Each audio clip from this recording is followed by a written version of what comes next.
En nuestro recorrido por La Habana, Cuba, hemos detectado que hay de alguna manera tres distintos grupos de ciudadanos en su relación con el régimen. Están los fidelistas, socialistas, comunistas, castristas, que están con el régimen, que están conmovidos, dolidos en distintas medidas por lo que ha sucedido a partir de este viernes en la noche que se anunció la muerte del comandante Fidel Castro, que están convencidos del modelo y que han adoptado el discurso del régimen como propio, que consideran que todo lo que son como personas y todo lo que es Cuba como nación se la deben a Fidel Castro y a su legado. Ese es un primer grupo de gente que está genuinamente convencida de todo ello. Hay un segundo grupo que son los que marcan las distancias, que pueden a lo mejor reconocer esa lucha revolucionaria de Fidel y los avances que logró en favor de este país, pero que han sufrido las diferencias, que han padecido los errores, que han llorado con el aislamiento y que no lo pueden decir. ¿Por qué? Porque tienen mucho que perder, porque tienen hijos en la escuela, porque temen que los lleven presos, porque temen perder sus beneficios sociales. Y entonces uno, después de ganarse cierta confianza, los escucha hablar, desde luego fuera de micrófono, y dicen, está terrible la situación, pero no podemos decir nada, por favor, no vaya usted a decir que yo le dije, ¿no? Entonces hay ese segundo grupo de gente que ya no quiere un régimen como este, pero que tiene todavía mucho que perder y no se anima a dar la cara. Y luego están los que ya no tienen nada que perder, porque dicen el régimen les ha quitado todo. ¿Por qué? Por oponerse a ellos. Todo este abanico, este mosaico de voces, de pensamientos y de opiniones se reflejan en Cuba, no aquí en la Plaza de la Revolución, pero sí desde aquí, en un recorrido por toda La Habana, y esto es lo que uno se termina encontrando. Así está Cuba.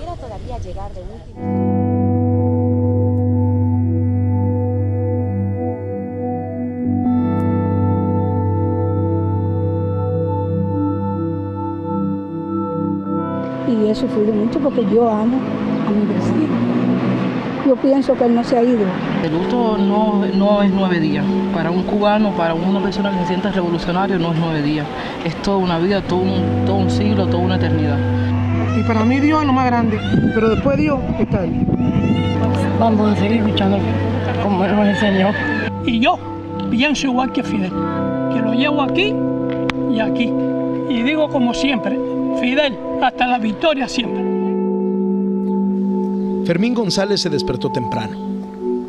En el trabajo le dieron medio día libre para que fuera a homenajear los restos de Fidel Castro. No vive tan lejos.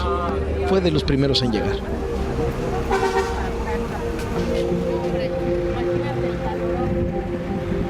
Aún así, le tocó pasar detrás de todas las tribus de la revolución. Aquí van los viejos, ahora los estudiantes, bienvenidos los doctores.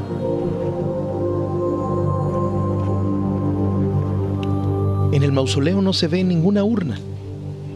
Y a varios de los verdaderamente íntimos les confiaron que las cenizas de Fidel están resguardadas en un sitio más privado.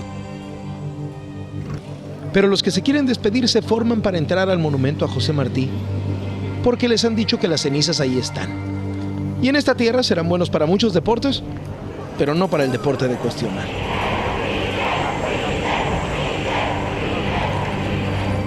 Fermín, para pasar 5 segundos frente al altar del comandante, hizo 3 horas de fila. Nada que le asuste. Este es un país en donde se hacen horas de cola para comprar una tarjeta de teléfono, para tomar un helado o simplemente para conseguir qué comer.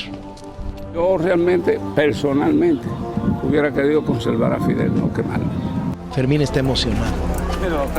Formó parte de uno de los batallones de Fidel.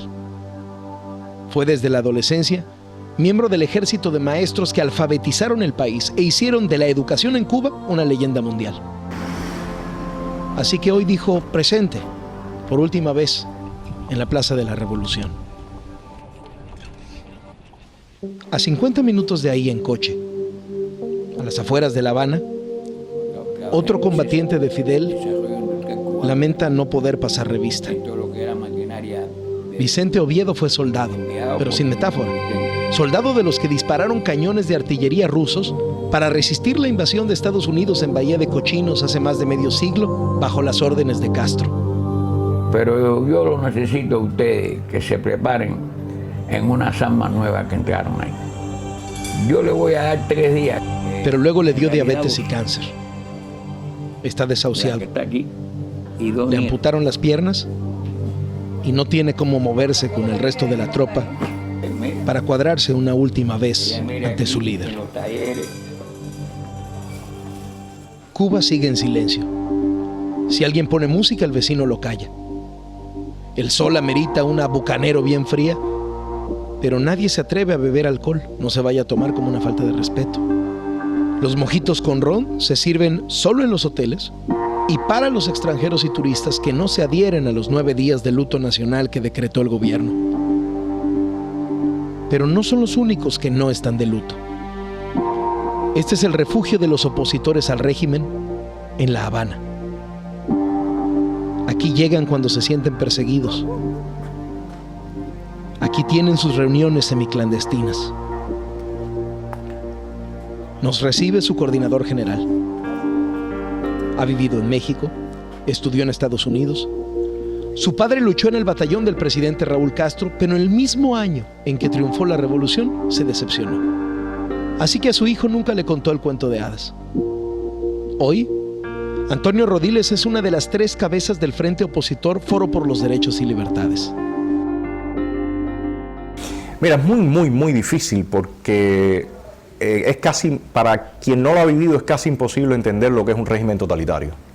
Hay una gran diferencia entre la clásica dictadura que se ha vivido en América Latina, que son regímenes autoritarios, pero todavía hay ciertas libertades en el tema económico, la prensa todavía puede hacer algo, pero aquí en Cuba ese control es total. Nosotros, por ejemplo, nosotros tenemos 2 videocámaras aquí frente a la casa, o sea que nos monitorean constantemente. Claramente sabemos que hay micrófonos dentro de la casa porque indicios tenemos muchísimos. Completamente monitoreados siempre las llamadas telefónicas. Personas que vienen a la casa inmediatamente son llamados por la seguridad del Estado y amenazados para que den información de qué ocurre aquí, de qué se habla, todas estas cosas. Y esa presión no solamente se ejerce sobre el opositor, se ejerce también sobre la familia. Para el régimen no importa si son niños, son ancianos, ellos están todo el tiempo marcando y presionando para doblegar al opositor. O sea, la idea acá es un monitoreo microscópico para que tú te sientas que no tienes capacidad de hacer nada. A diferencia, por ejemplo, de lo que ha ocurrido en algunos momentos fuertes en México, que la gente va y hace una manifestación en la calle y se produce la represión en la calle o cosas de ese estilo, o cuando Chile, Pinochet, aquí ni siquiera puedes ir a la calle, porque ya estás monitoreado y cuando sales de tu casa tienes una patrulla de la policía, tienes varios agentes de la seguridad del Estado. Incluso si intentas ir, como me pasó a mí en el año 2015, te pueden dar una golpiza terrible. A mí en el 2015 me dieron una golpiza, me rompieron la nariz, me perforaron el tímpano, aquí muy cerca, unas cuadras acá, en la calle, 6 individuos vestidos de civil. Después me introdujeron en un carro también sin placas de la policía ni nada por el estilo. Y eso es el típico comportamiento de ellos, ¿no? Ellos no necesitan matar a nadie y tirarlo en una cuneta, porque te pueden matar legalmente, o sea, te pueden hacer un juicio y condenarte a muerte y matarte legalmente. Si necesitan darte una golpiza, te pueden dar una golpiza legalmente. O sea, es una gran diferencia con lo que existe en otros países y quizás mucha gente no lo entiende, ¿no? Y por eso dicen, bueno, es que en Cuba no hay todos los muertos, ¿no? En Cuba han habido miles y miles de muertos fusilados legalmente. Hay quien dice que la oposición en Cuba no tiene base social, que la base social la tienen fuera.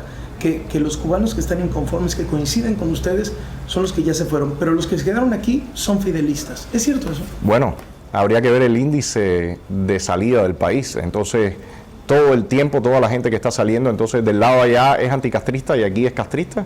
O sea, yo creo que es muy evidente el miedo y el terror que hay acá.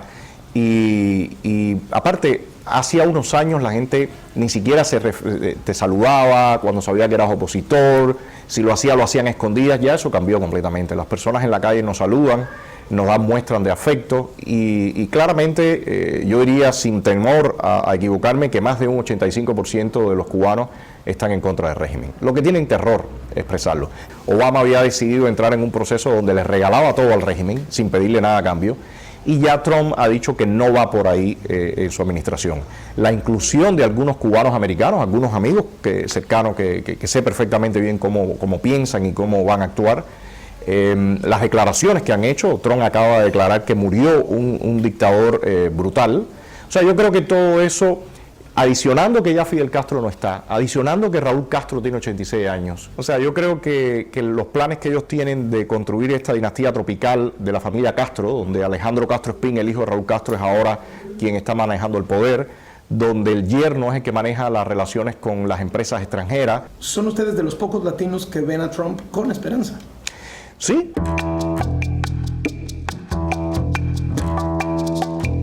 Quizá por esto, tan pronto se apagó la salsa en La Habana, le subieron al volumen en la calle 8 de Miami, afuera del restaurante Versalles, que seguramente desde el viernes ha servido más mojitos que de costumbre, y eso sí con alcohol.